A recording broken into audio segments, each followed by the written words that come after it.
Magandang umaga mga sangkay. Ito, dahil hindi tayo nakabiyahe ng mga nakaraang araw,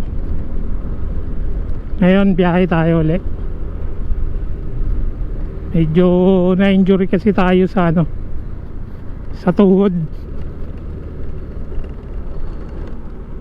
Hanggang ngayon masakit pa nga pero okay lang, medyo pa naman, kaya naman magbiyahe. Nakakabagot din kasi sa bahay magtambay, hirap nang walang kita. Kaya biyahe tayo ngayon mga sangkay. Eto, andito pa lang ako ngayon sa sa may Governor's Drive dito sa Dasma. Ngayong araw Miyerkules, alas 6 na ng umaga. Ko nga sana, kanina dapat ako umalis ng alas 3. Alas 3 sana ako magsisimula, kaso napasarap yung tulog. Kaya ngayon na may liwanag na.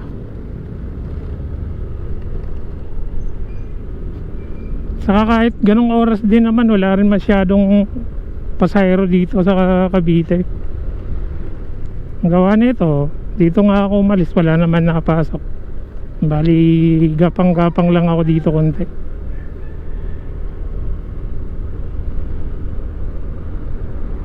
Baka part ng Dasma o Salawag may makuha tayong booking.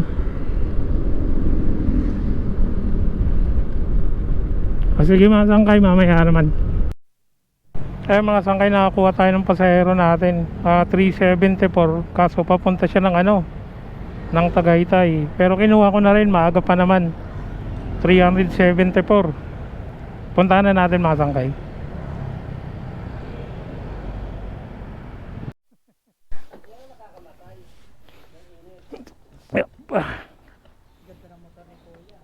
Teka lang Naku po. Yan pa naman ang iniiwas-iwasan ko.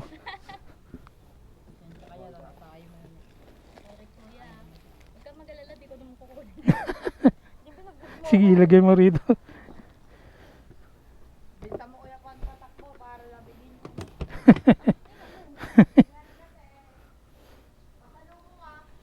Salubong.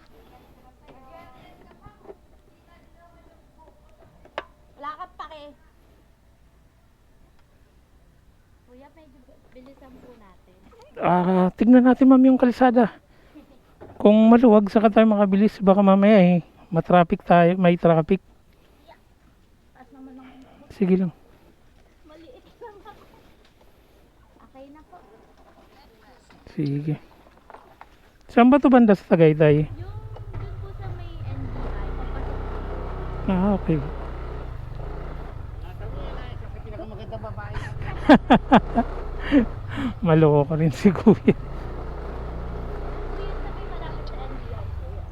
Okay. Yung bagong makabukod sa looban. Tama naman tong nakapin, di ba ma'am? Apo. Sundin na lang natin.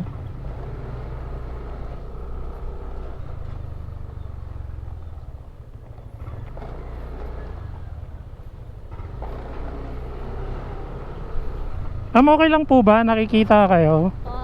Okay lang po nakikita kayo sa cam? Ay, okay lang po. Vlogger ka ba kuya? Opo ma'am. Baka narinig yung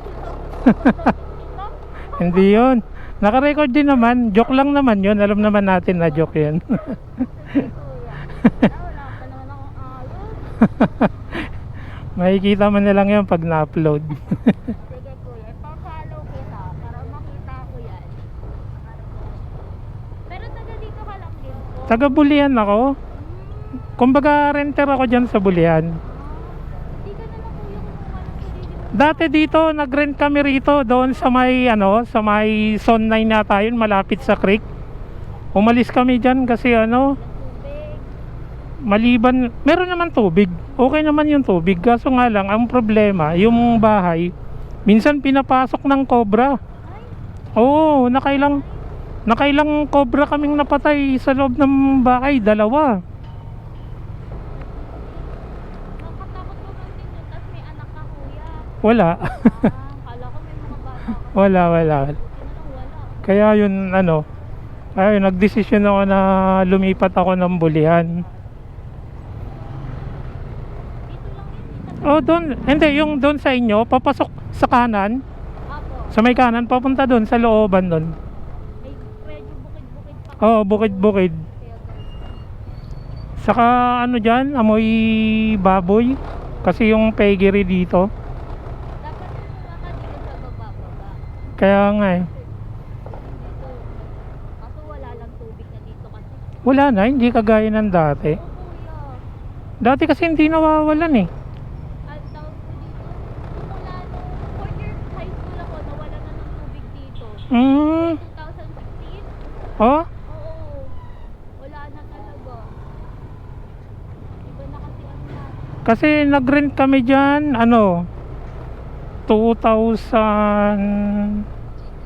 2013.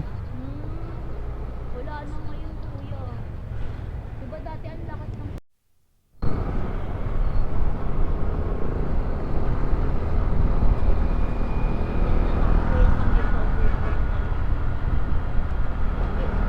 Yung green.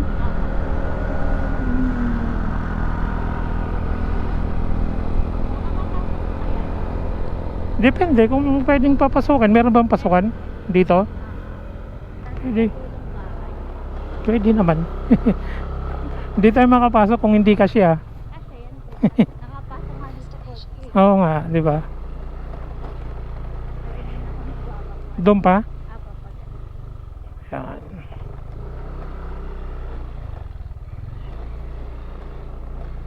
May dito pa rin.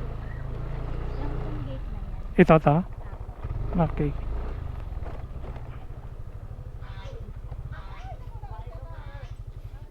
Oh. Magkano po? Teka lang. Ayaw mama. Opo.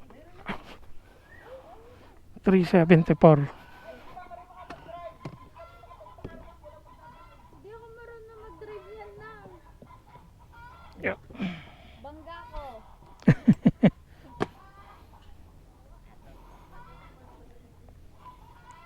Teka ma'am, check ko nga. Baka may nahulog.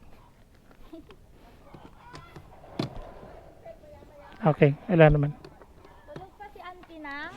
Teka lang ma'am, yung sukli nyo pala.